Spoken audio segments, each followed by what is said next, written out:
વિદ્યાર્થી મિત્રો, લોહીની સગાઈ ભાગ 1 અગાઉ આપણે જોઈ ગયા હતા.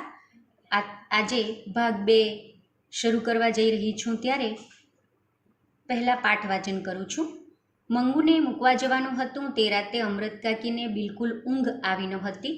સવારમાં એક વિચાર એ પણ આવ્યો કે પોતે સાથે ન જાય તો સારું. દવાખાનાવાળા દીકરીને પોતાનાથી છૂટી પાડશે તે સહેવાશે નહીં, પરંતુ દવાખાનામાં કેવી સગવડ છે એ પોતે નજરે જુએ નહીં ત્યાં સુધી ચેન પડે એવું ન હતું. એટલે એ ન છૂટકે જવા તૈયાર તો થયા, પણ મંગુને લઈ ઘર બહાર નીકળવાનું થયું ત્યારે એમના ઉપર બ્રહ્માંડનો ભાર આવીને ઠલવાઈ ગયો. આંખમાંથી શ્રાવણ ભાદરવો શરૂ થયો. નજર મંગુ ઉપર ચોંટી ગઈ હતી. તે કેમેય ઉખડતી ન હતી. મંગુને મૂકવા જવાનું થયું એટલે કે નક્કી કર્યા પછી પોતાનો દીકરો પણ આવી ગયો હતો. મેજિસ્ટ્રેટનો હુકમ પણ મળી ગયો હતો. એટલે મંગુને હવે દવાખાનામાં મૂકવા જવાનું થયું. તે રાતે અમૃત કાકીને બિલકુલ ઊંઘ ન આવી. સવાર સુધી એ જ વિચારો આવ્યા કર્યા. દવાખાનાવાળા દીકરીને પોતાનાથી છૂટી પાડશે તે કેમ સહેવાશે, અને તેની સગવડ પણ કેવી હશે, અને નજરે ન જોઉં ત્યાં સુધી મને ખબર ન પડે. એટલે મારે પણ મંગુને મૂકવા માટે દવાખાનામાં સાથે જવું. અને આંખમાંથી શ્રાવણ ભાદરવો શરૂ થયો. મંગુને લઈ બહાર નીકળવાનું થયું ત્યારે એમને ખૂબ દુઃખ થયું. બ્રહ્માંડનો ભાર આવીને ઠલવાઈ જવો એટલે ખૂબ જ દુઃખ થયું. પહેરેલા અગાઉ પાઠ વાંચન કરું છું. પહેરાવેલા નવા કપડાનો રંગ ધારી ધારીને જોઈ રહી હતી. ગેલમાં આવી ગઈ હોય તેમ અમૃત કાકી સામે જોતા એ હસી પણ ખરી. એ સમૂહ અમૃત કાકીનું દિલ કપાઈ ગયું. ઢોર પણ એની ખીલેથી છોડી જ બીજે લઈ જવામાં આવે છે ત્યારે નવા ધણીને ઘેર જવા આનાકાની કરે છે. મંગુને એટલું ભાન ન હતું. એ પ્રત્યક્ષ અનુભવતા અમૃત કાકી ઉમરા ઉપર ફસડાઈ પડ્યા. હૈયું ઉકળી ઉઠ્યું. અબુધ દીકરીનું દુનિયામાં કોઈ નહીં. સગી માં પણ એની ના થઈ. દીકરાએ મા તરફ નજર કર્યા સિવાય લથડીયું ખાઈ પગ ઉપાડતા કહ્યું, મોડું થાય છે, હવે નીકળવું જોઈએ. અને ફળિયા બહાર નીકળતા એણે ધોતિયાના છેડા વતી આંખો લૂછી નાખી. પાડોશી સ્ત્રીએ મંગુનો હાથ ઝાલી આગળ દોરી. બીજી સ્ત્રીઓએ અમૃત કાકીને ટેકો આપ્યો. છેવટ કડવો ઘૂંટડો હૈયામાં સમાવી ઢીચણ ઉપર હાથ ટેકવી એ ઊભા થયા. 2 જણે ઝાલીને જડાવ્યા ત્યારે એમનાથી ડમણિયામાં જડાયું. મંગુ ગાંડી છે એમ જાણતા ગાડીમાં મુસાફરોને મજાનો ખોરાક મળી ગયો. આવી ખાધે પીધે સૂકી છોડીને દવાખાનામાં મૂકશો એટલે મહિના દહાડામાં લાકડા જેવી થઈ જશે. ત્યાં તો ઢોરની પેઠે ટંકે જેમનું તેમનું નીર્યું. એટલે બસ આ છોડીની માં નથી. અમૃત કાકીને આ ઘા સહ્ય થઈ પડ્યો. આંખમાં આંસુ આવી ગયા. કંઠ રૂંધાઈ ગયો. શરમથી ડોકું નીચું નમી ગયું. સાથે સાથે માથું નમતા મા તરીકેનો એમનો દાવો પણ આપોઆપ વ્યક્ત થઈ ગયો. બાપરે, તમે માં થઈને એને ધકેલી મૂકો છો, પછી દવાખાનાવાળાનો શો દોષ કાઢવો? પાઠને સમજી લઈએ. પહેરાવેલા નવા કપડાં મંગુ ધારી ધારીને જોઈ રહી હતી અને ગેલમાં આવી ગઈ હતી. ખુશ થતી હતી. જ્યારે પણ કશે જવાનું થાય બહાર ત્યારે માએ એને નવા કપડાં પહેરાવતી. આજે એને નવા કપડાં મળી ગયા છે એટલે ખૂબ ખુશ છે. અને તે જોઈને અમૃત કાકીનું દિલ કપાઈ ગયું. એમને ખૂબ દુઃખ થયું કે ઢોર પણ જ્યારે એને ખીલેથી છોડે બીજે જવામાં આવે ત્યારે આનાકાની કરે, અને આ છોકરીને આટલું પણ ભાન નહીં. અને ઉમરા વચ્ચે એ ફસાઈ પડ્યા અને હૈયું કકડી ઉઠ્યું. એવી દીકરીનું આ દુનિયામાં કોઈ નહીં. સગી માં પણ એની ન થવાની.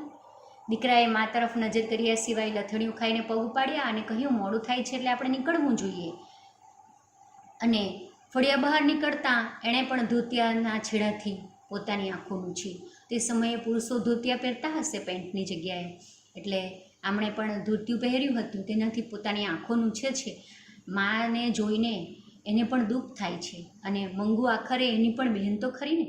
પાડોશી સ્ત્રીએ મંગુનો હાથ પકડીને, ઝાલી એટલે પકડીને, એને બેસાડી ડમણિયામાં. ડમણિયું એટલે 2 પગનું બળદગાડું. 2 બળદગાડું ડમણિયું એટલે. મંગુ ગાંડી છે એમ જાણતા ગાડીમાં બધાને મજાનો ખોરાક મળી ગયો. એ ડમણિયામાંથી ઉતરીને જ્યારે ગાડીમાં બેઠા ત્યારે એમની સાથે બીજા પણ મુસાફરો હતા. એટલે એમાં એ મુસાફરોને તો મજાનો ખોરાક મળી ગયો. હવે ખાધે પીધે સુખી છોકરીને દવાખાનામાં મૂકી આવશો એટલે તો લાકડા જેવી થઈ જશે થોડાક દિવસમાં એમ કે. ત્યાં તો કંઈ ખાવાનું નથી આપતા. એકાદ વાર આપે છે જમવાનું એટલે બસ એમ કે. અને બીજું કોઈક પૂછે છે કે આ છોકરીની માં નથી? અમૃત કાકીને તો આ ઘા અસહ્ય થઈ પડ્યો. એમનો કંઠ રૂંધાઈ ગયો, ડોકું નીચું નમી ગયું અને જાણે પોતે દાવો કરતા હોય એવું એમ ખબર પડી ગઈ બધા મુસાફરોને કે આજ એની માં જ છે.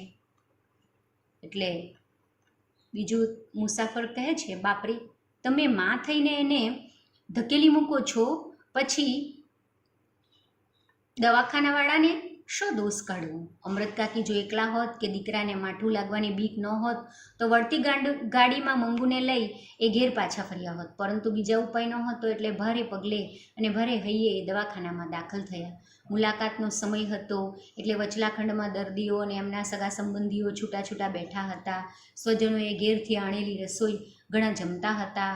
અમૃત કાકી પરિચારિકાઓ તરફ જોઈ રહ્યા હતા. પેલી બાઈની જે પરિચારિકા હતી તે હસીને બોલી, હવે હું તમને બધું આપીશ, તમારા ધણી સારું સારું ખાવાનું લાવ્યા છે, એકવાર ખાઈ લ્યો. પેલી ગાંડી બાઈ છણકો કરતા બોલી, મેં દાંતણ નથી કર્યું, મેં મોઢું નથી ધોયું. અમૃત કાકીએ જોયું તો એનું મોં ધોયેલું હતું, છતાં સહેજ પણ ખીજાયા વગર પરિચારિકાએ પાણીનો લોટો લાવી એનું મોં ધોડાવ્યું, નેપકિન વતી મોં લૂછી નાખ્યું. અમૃત કાકીના હૈયાને ટાઢક વળી કે કામ કરનાર લોક છે તો માયાળું.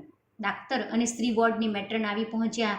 અમૃત કાકીના દીકરાએ મેજિસ્ટ્રેટનો હુકમ આપ્યો. માને સંતોષ થાય તે માટે સાંભળે તેમ સારી સારવાર કરવા જણાવ્યું. મેટ્રને કહ્યું, એ બાબતે તમારે ચિંતા ન કરવી. વચ્ચે અમૃત કાકી બોલ્યા, બોન, ચિંતા એટલા માટે કરવાની કે આ સાવ ગાંડી છે, કોઈ પાસે બેસીને એને ખવડાવે નહીં તો એ ખાતી નથી. આટલું બોલતા એમનો કંઠ ભરાઈ આવ્યો અને વાક્ય અધૂરું રહી ગયું. દૂર ઊભેલી પરિચારિકાઓ નજીક દોડી આવી. એક બોલી ઉઠી, તમે બા કોઈ જાતની ફિકર કરશો નહીં, અમે એને મોંમાં કોળીઓ ગાલીને ખવડાવીશું.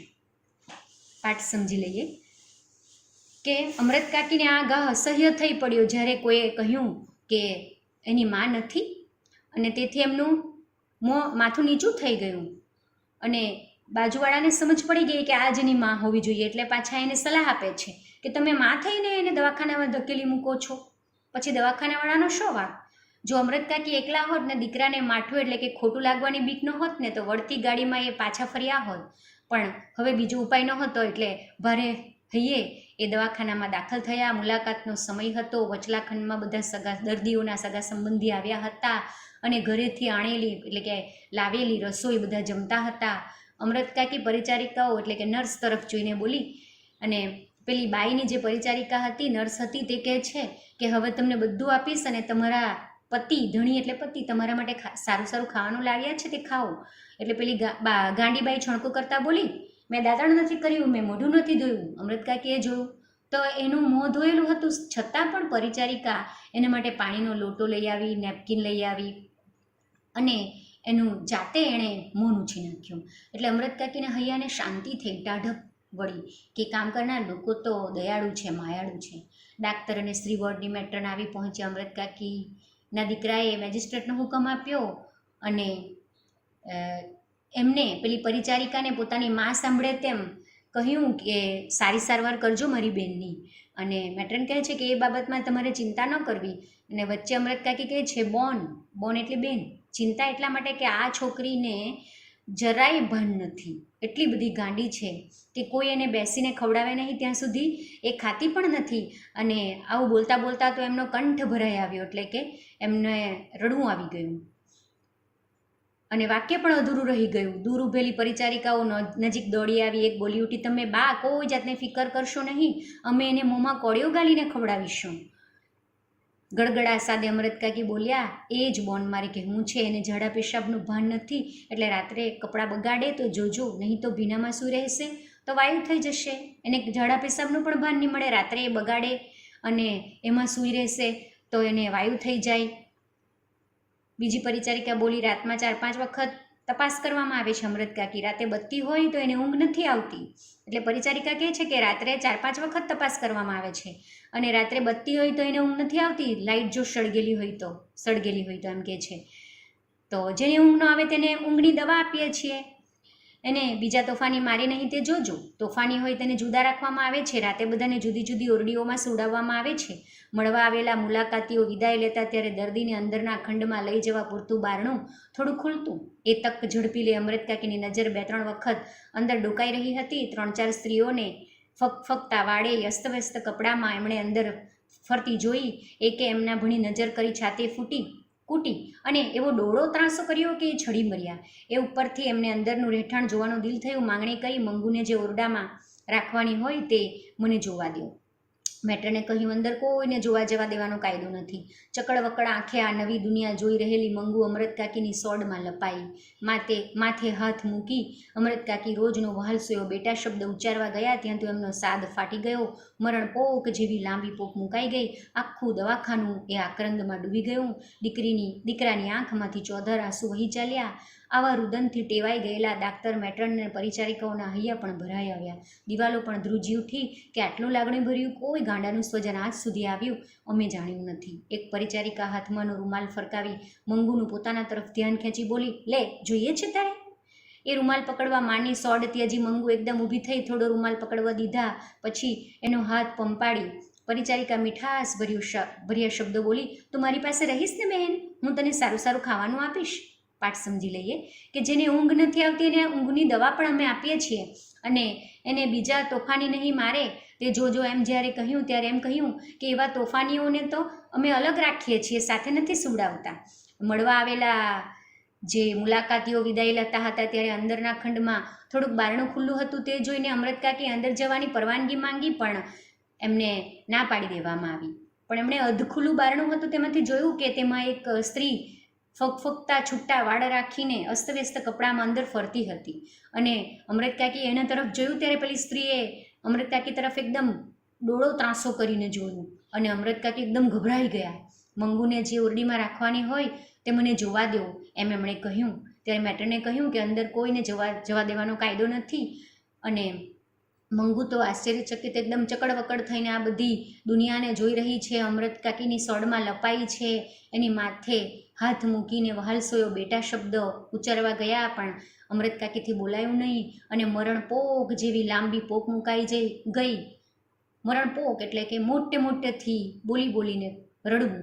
આખું દવાખાનું એ આક્રંદમાં ડૂબી ગયું. દીકરાની આંખમાંથી પણ ચોધાર આંસુ વહી ચાલ્યા. આવા રુદનથી ટેવાઈ ગયેલા ત્યાંના હોસ્પિટલના બધા કર્મચારીઓ પણ એકદમ રડી ઉઠ્યા. દિવાલો પણ ધ્રુજી ઉઠી કે આટલું લાગણીભર્યું સ્વજન તો આજ સુધી આવ્યું હોય એવું અમે જાણ્યું નથી. એક પરિચારિકાએ હાથમાંનો રૂમાલ ફરકાવીને કહ્યું, લે તારે જોઈએ છે? અને જેવી મંગુ એ લેવા માટે આગળ વધી કે પરિચારિકા એને મીઠાશભર્યા શબ્દો બોલી કે તું મારી સાથે રહીશ ને? હું તને સારું સારું ખાવાનું આપીશ, નવા કપડાં પહેરાવીશ. અને મંગુ એના મોં સામે જોઈ રહી હતી. તે ક્ષણનો ઉપયોગ કરીને ચાલ આપું એમ કરીને એ અધખુલ્લું જે બારણું હતું ને તેમાં મંગુને લઈ ગઈ. અધખુલ્લું થઈ ગયેલું બારણું મંગુને ગળી ગયું એમ કહે છે લેખક. ડાયરેક્ટ મંગુને પેલી પરિચારિકા લઈ ગઈ એમ નથી કહ્યું, પણ અધખુલ્લું થઈ મંગુને એ બારણું અધખુલ્લું થઈ મંગુને ગળી ગયું. સજીવારૂપણ અલંકારમાં આ વાત કરી છે. તો અગાઉ પાઠ વાંચું છું. મંગુની કાળજું કંપી જાય તેવી ચીસ અમૃત કાકીએ ફરી નાખી. ડાક્ટરે આશ્વાસન આપતા કહ્યું, ઘરડા બા અને બાજુમાં ઊભેલા દીકરા તરફ આંગળી કરતા જણાવ્યું, આ તમારા દીકરા જેવો મને પણ દીકરો ગણજો. દીકરીને દવાખાનામાં નહીં પણ દીકરાને ઘેર મૂકી જાઓ છો એમ માનજો. આધેડ ઉંમરની બાળવયમાં વિધવા થતાં ક્ષેત્રમાં પડેલી મેટ્રને આશ્વાસન આપતા કહ્યું, આજ સુધી તમે એના બા હતા, આજથી હું એની નવી બા થઈ છું. અમૃત કાકી ડૂસકું ભરતા બોલ્યા, એને મૂંગા ઢોર જેટલું ભાન નથી. મેં એને આજ સુધી મારાથી અળગી કરી નથી. કુસુમને તમારા દવાખાનામાં મટ્યું એટલે મેં કાળજું કઠણ કરી. અને એમનો કંઠ રૂંધાઈ ગયો. મેટ્રન, એ કુસુમ જેવી આ પણ થોડા વખતમાં દાહી થઈ જશે. અમૃત કાકીનું દુષ્કું સમ્યું છતાં એમની નજર પેલા બંધ બારણાને વિંધી મંગુ ઉપર મંડાયેલી હતી. મંગુએ જાણે એમને યાદ દેવડાવી હોય તેમ બોલ્યા, એ લુખ્ખો રોટલો ખાતી નથી. સાંજે વાડુમાં રોટલો દૂધમાં ચોળીને આપજો, દૂધ ન હોય તો દાળમાં. અમૃત કાકીની કરુણ આંખભણી નજર માંડવાની મેટ્રનની શક્તિ લુપ્ત થઈ હોય તેમ એણે નીચી દ્રષ્ટિ રાખી કહ્યું, સારું. અમૃત કાકી, એને દહીં બહુ ભાવે છે, દરરોજ તો ના બને પણ બીજે ત્રીજે દહાડે આપજો. એવું વધારાનું જે ખર્ચ થશે તે અમે આપીશું. જે એની ચાકરી કરતો હશે તેને પણ રાજી કરીશું. પાઠ સમજી લઈએ. મંગુની કાળજું કંપી દઈ તેવી ચીસોથી આખું વાતાવરણ ગાજી ઉઠ્યું. ડાક્ટરે આશ્વાસન આપતા કહ્યું કે હું પણ તમારો દીકરો જ છું. તમે તમારી દીકરીને તમારા દીકરા પાસે મૂકીને જાઓ છો એવું માનજો. એક આધેડ ઉંમરની વિધવા નર્સ હતી, તેણે કહ્યું કે તમે આજ સુધી તમે એના બા હતા, હવે હું એની નવી માં થઈ છું એમ માનજો. અમૃત કાકી ડૂસકું ભરતા બોલ્યા, એને મૂંગા ઢોર જેટલું ભાન નથી અને એને મારાથી ક્યારેય અળગી એટલે કે જુદી નથી કરી. આ તો તમારા દવાખાનામાં કુસુમને સારું થઈ ગયું એમ જાણ્યું એટલે મેં તમને અહીં મંગુને મૂકવાનો વિચાર કર્યો. અને એમનો કંઠ રૂંધાઈ ગયો એટલે કે ખૂબ જ રડવું આવી ગયું. મેટ્રન કહે છે કે કુસુમ જેવી આ પણ થોડા વખતમાં ડાહી થઈ જશે. અને બંધ બારણાને છતાં એમની નજર તો પેલા બંધ બારણાને વિંધી મંગુ ઉપર મંડાયેલી દેખાતું ન હતું, છતાં પણ હૃદયરૂપી આંખથી મંગુને જોવાનો પ્રયત્ન કરતા હતા. અને અચાનક મંગુએ એમને યાદ દેવડાવી હોય એમણે કહ્યું કે લુખ્ખો રોટલો ખાતી નથી, એટલે સાંજે વાળુમાં સાંજનું ભોજન એટલે વાળું એને દૂધમાં ચોડીને આપજો અથવા દાળમાં ચોડીને આપજો. અને એને દહીં બહુ ભાવે છે, દરરોજ તો ન બને પણ બીજે ત્રીજે દહાડે આપજો અને વધારાનું ખર્ચ જે થાય તે અમે આપીશું. અમૃત કાકી અને દીકરો મંગુને મૂકી દવાખાનાની બહાર નીકળ્યા ત્યારે બંનેના મોં ઉપર શોકના વાદળ છવાયેલા હતા. મૂંગા બંને બહાર ઊભેલી ઘોડાગાડીમાં બેસી વિદાય થયા. ગાડીના ડબ્બામાં પગ મૂકતા અમૃત કાકીને સાંભળી આવ્યું, દવાખાનામાં સુવા ખાટલો આપતા હશે કે નહીં. મંગુ નીચે સૂઈ રહેલી નથી, એટલે જો ખાટલો નહીં હોય તો એને નહીં ફાવે. મનમાં થયું કે જો પોતાને અંદર જોવા જવા દીધી હોત તો આ ભાડવણી કરવાનું રહી ન જાત. ઓરડીમાં ખાટલો ન જુએ એટલે તરત સાંભળી આવત. દવાખાનામાં કામ કરનાર માયાળું છે, ભલા છે એવી ખાતરી અમૃત કાકીને થઈ હતી, પરંતુ એમને અંદર જવા દીધા ન હતા એટલે વસવસો રહી ગયો હતો કે આપણને નહીં ગમે તેવું હશે ત્યારે જ અંદર જવા નહીં દેવાનો કાયદો કર્યો હશે ને. એનો ટેકો આપતું હતું પેલું અધખુલ્લું બારણું. ભૂતની માફક ભમતી ગંદી જથ્થર વથર અને ગાંડી ભૂખે મરી ગઈ હોય તેવી બિહામણી ગાંડી સ્ત્રીઓ. એ સાથે અમૃત કાકીને મંગુ પોતાને ન જોવાથી રડતી હોય તેવો સાદ સંભળાયો. એમની આંખોમાંથી આંસુ ચાલ્યા. બાજુમાં બેઠેલી સ્ત્રીએ પૂછપરછ કરી, કેમ બા રડો છો, કોઈનું મેણું થયું છે? રાત્રે 11:15 વાગે ઘેર આવ્યા ત્યારે એમની વાટ જોતી પાડોશણ જે એમની પિતરાઈ થતી હતી તે જાગતી હતી. એમને માટે એણે રસોઈ કરી રાખી હતી, પરંતુ બંને જણે વાડું કરવાની ના પાડી. સ્વજનના મરણનો ઘા તાજો હોય ત્યારે જેમ આગ્રહ કરનારની જીભ ન ઉપડે તેમ પાડોશણ ખેંચતાણ ન કરી શકી. અમૃત કાકીના અંતરમાં એક જ તંબુરો વાગી રહ્યો હતો, મંગુ અત્યારે શું કરતી હશે? પડે એ જ વિચાર એમના હૈયાને વિંધી રહ્યો હતો. કેટલી ઠંડી છે, એને ઓઢાડ્યું હશે, પેશાબ કરી પલાળ્યું હશે તો એની ઘાઘરી અને પાથરણો બદલ્યા હશે. જાણે મંગુ એમનો બોલ સાંભળવાની હોય તેમ એ બબડ્યા, બેટા પેશાબ ન કરતી, ઓઢાડેલું કાઢી ન નાખતી. આ શબ્દો સૂતી વખતે એ કાયમ ઉચ્ચારતા, છતાં મંગુ એનો અમલ કરતી નહીં. રાતે એણે પેશાબ કર્યો હોય તો એની ઘાઘરી અને પથારીએ બદલી નાખતા. મંગુ મોટી થઈ છતાં પોતાની ભેગી એને સુવાડતા, જેથી એ પેશાબ કરે તો પોતાને તરત ખબર પડે, જાગી જાય અને એને ભીનામાં સૂઈ રહેવું ન પડે. અમૃત કાકીને યાદ આવ્યું કે દવાખાનામાં એ પોતાની દીકરીને મૂકીને આવી ગયા છે, ગાડીમાં બેસી ગયા છે, પણ પછી એમને યાદ આવ્યું કે એને દવાખાનામાં ખાટલો આપતા હશે કે નહીં. મંગુને તો નીચે સૂવાની ટેવ નથી અને એ અંદર જો મને જવા દીધી હોત તો હું ખાટલો ન જોત એટલે મને યાદ આવતે. દવાખાનામાં કામ કરનારા તો બધા પ્રેમાળ છે, માયાળું છે, એની ખાતરી તો એમને થઈ, પણ અંદર જવા ન દીધા. તેથી એમને એક વસવસો રહી ગયો, શંકા ગઈ કે કંઈક એવું તો અંદર હશે ને, એ આપણને ન ગમે તેવું તો જ નહીં જવા દેતા હશે ને. અને એમની વાતને ટેકો આપવા માટે પેલું અધખુલ્લું બારણું અને ભૂતની માફક ભમતી ગંદી જથ્થર અને ભૂખે મરી ગઈ હોય તેવી પેલી ગાંડી સ્ત્રીઓ, બિહામણી ડરામણી. અમૃત કાકીને મંગુ પોતાને ન જોતા રડતી હોય એવો સાદ સંભળાયો અને આંખમાંથી આંસુ ચાલ્યા. એટલે બાજુમાં બેઠેલી એક સ્ત્રીએ પૂછ્યું, કેમ બા રડો છો? કોઈનું મૈણું એટલે મયત થયું છે, કોઈ મરી ગયું છે? રાત્રે 11:15 વાગે એઓ ઘરે આવ્યા ત્યારે એમની પડોસણ સ્ત્રી એમની રાહ જોઈને બેઠી હતી અને જમવાનું બનાવી રાખ્યું હતું, પણ એમણે ના પાડી. અને આપણું પોતાનું એકદમ નજીકનું સ્વજન મરી ગયું હોય અને જમવાની ઈચ્છા નથી થતી અને કોઈ આપણને આગ્રહ નથી કરી શકતું, તેમ પેલી સ્ત્રી પણ એમને જમવાનો આગ્રહ ન કરી શકી. અમૃત કાકીના અંતરમાં એક જ વાત તંબુરો વાગી રહ્યો એટલે એક જ વાત વારંવાર યાદ આવ્યા કરતી હતી કે મારી દીકરી અત્યારે શું કરતી હશે, એને ઉઢાડ્યું હશે કે નહીં, એણે પલાળ્યું હશે તો શું એની ઘાઘરી બદલી હશે કે નહીં. કારણ કે જે મંગુ સાથે એ પોતે જ્યારે સૂતા અને મંગુ રાત્રે પેશાબ કરીને ભીનું કરતી ત્યારે અમૃત કાકી એને જાતે ઘાઘરી બદલાવતા અને સૂકામાં સુવડાવતા. તમે પ્રાઇમરીમાં પણ એક કવિતા ભણી આવ્યા છો કે સુકામાં સુવાડે ભીને પોડી પોતે મહાહેતવાળી દયાળી જ માં તું. માં પોતે ભીનામાં સૂઈ રહે છે અને બાળકને સૂકામાં સુવડાવે છે. એટલે આ રીતે એમને પણ અમૃત કાકીને પણ યાદ આવે છે. અમૃત કાકીને પોતાને પણ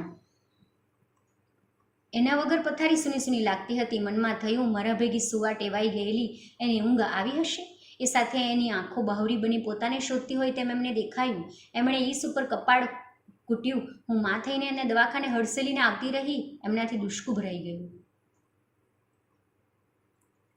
બહારના ખંડમાં સૂતેલા દીકરાને પણ ઊંઘ આવી નહોતી. મા કરતાં એને 100મા ભાગની મંગુ સાથે માયા ન હતી. છતાં એની છાતી ઉપર પણ વેદનાનો કાળમીંડ પથ્થર મુકાઈ ગયો હતો. માના ડુસકા સાથે એની આંખમાંથી પણ આંસુ વહેવા લાગ્યા. પોતાને આટલી વેદના થાય છે તો માને શું શું થતું હશે? વેદના માના હૈયાનું માંસ કેવી ક્રૂર રીતે ચૂંથી રહી હતી તેનો સાક્ષાત્કાર જીવનમાં પહેલી વખત દીકરાને થયો. એનું હૈયું પોકારી ઉઠ્યું, માનું આ દુઃખ કોઈ ઉપાયે ટાળવું જોઈએ. દીકરો થઈને આટલું હું ન કરી શકું તો મારું જીવતર ધૂળ છે. એ સાથે એના અંતરે પ્રતિજ્ઞા કરી, હું મંગુને જીવતા સુધી મારી સારી રીતે પાડીશ. વહુ એના મળમૂત્ર ધોવા તૈયાર નહીં હોય તો હું ધોઈશ. એ સાથે વેદનાનો કાળમીંદ પથ્થર એની છાતી ઉપરથી ખસી ગયો. અમૃત કાકીએ બીજું ડૂસકું ભર્યું હોત તો દીકરાએ તે ઘડીએ જ એમને પોતાની પ્રતિજ્ઞા જણાવી શાંત પાડ્યા હોત, પરંતુ એ જંપી ગયેલા લાગ્યા. એટલે હવે સવારે વાત એમ માની દીકરાએ ઊંઘવા આંખ મીચી અને થોડી વારમાં એની આંખ મળી ગઈ. વહેલી પરોઢે ઘંટીનો અને વલોડાનો મધુરો અવાજ ગામમાં ગુંજી રહ્યો હતો. ત્યારે ગામ આખાને વીંધી નાખે તેવી ચીસાચીસ અમૃત કાકીએ કરી મૂકી. ધાજો રે ધાજો, મારી મંગુને મારી નાખી રે. દીકરો ખાટલામાંથી ઉછળી પડ્યો. પાડોશી દોડી આવ્યા. ઘંટીઓ અને વલોડા થંભી ગયા. જેણે સાંભળ્યું તે ધાય આવ્યા અને આવ્યા તેવા હબકી ગયા. અમૃત કાકી મંગુની નાતમાં વટલાઈ ગયા હતા. શ્રેષ્ઠ ગુજરાતી વાર્તાઓમાંથી આ લીધેલી છે. અમૃત કાકી પોતાને પણ એના વગર પથારી સૂની સૂની લાગતી હતી અને એમના ભેગી સુવા ટેવાયેલી મંગુ કેમ સૂતી હશે અને એ વિચાર કરીને એમનાથી દુષ્કું ભરાઈ ગયું. બહારના ખંડમાં સૂતેલા દીકરાને પણ એના ડુસકા સંભળાતા હતા. એને તો મંગુ સાથે 100માં જેટલી પણ માયા ન હતી. છતાં એને આટલું દુઃખ થતું હતું તો માનું હૈયું કેવું ક્રૂર રીતે ચૂંથાઈ રહ્યું હશે એને પણ ભાસ થયો. અને પહેલી વખત દીકરાને એમ થયું કે કાલે સવારે તો હું મંગુને લઈ આવીશ અને મારી સાથે રાખીશ. મારી પત્ની એના મળમૂત્ર ધોવા તૈયાર ન થાય તો હું પોતે ધોઈશ. અને એ સાથે જ એના હૃદય ઉપર જે વેદનાનો કાળમીંદ પથ્થર હતો ને તે એના છાતી પરથી ખસી ગયો. અને અમૃત કાકીએ બીજું ડૂસકું ન ભર્યું. એટલે એને લાગ્યું કે હવે માં સૂઈ ગયા છે તો સવારે વાત કરીશ એમ માનીને એ પણ સૂઈ ગયો અને સવારે પોતાની વાત જણાવીશ એમ વિચાર્યું. એણે ઊંઘવા આંખ મીચી અને થોડી જ વારમાં એની આંખ મળી ગઈ. એટલે કે એને ઊંઘ આવી ગઈ, કારણ કે એ પણ આખા દિવસનો થાકેલો હતો. વહેલી પરોઢે જ્યારે ઘંટીનો અને વલોડાનો મધુરો અવાજ ગામમાં ગુંજી રહ્યો ત્યારે આખા ગામને ભીંધી નાખતી એક મોટી ચીસાચીસ અમૃત કાકીએ કરી મૂકી. ધાજો રે ધાજો, મારી મંગુને મારી નાખી રે. એટલે કે દોડજો રે દોડજો, મારી મંગુને મારી નાખી રે. દીકરો ખાટલામાંથી ઉછળી પડ્યો. પડોશીઓ પણ દોડી આવ્યા. ઘંટીને વલોડાના અવાજ પણ થંભી ગયા. જેણે સાંભળ્યું એ પણ બધા દોડી આવ્યા. ધાઈ આવો એટલે દોડી આવ્યા. અને આવ્યા એવા જ એકદમ હબકી ગયા, આશ્ચર્યચકિત થઈ ગયા. કારણ કે અમૃત કાકી મંગુની નાતમાં વટલાઈ ગયા હતા. એટલે અમૃત કાકી પણ ગાંડા થઈ ગયા હતા. આમ આ પાઠ માતૃત્વની ચરમસીમા રજૂ કરતો પાઠ છે અને લેખકે એમાં એવી રજૂઆત કરી છે કે આપણે પણ જ્યારે આ પાઠને ભાવપૂર્વક ભણીએ ત્યારે આપણે પણ લાગણીશીલ થયા વગર રહી શકતા નથી. તો અહીં આ પાઠ પૂર્ણ કરું છું. અસ્તુ.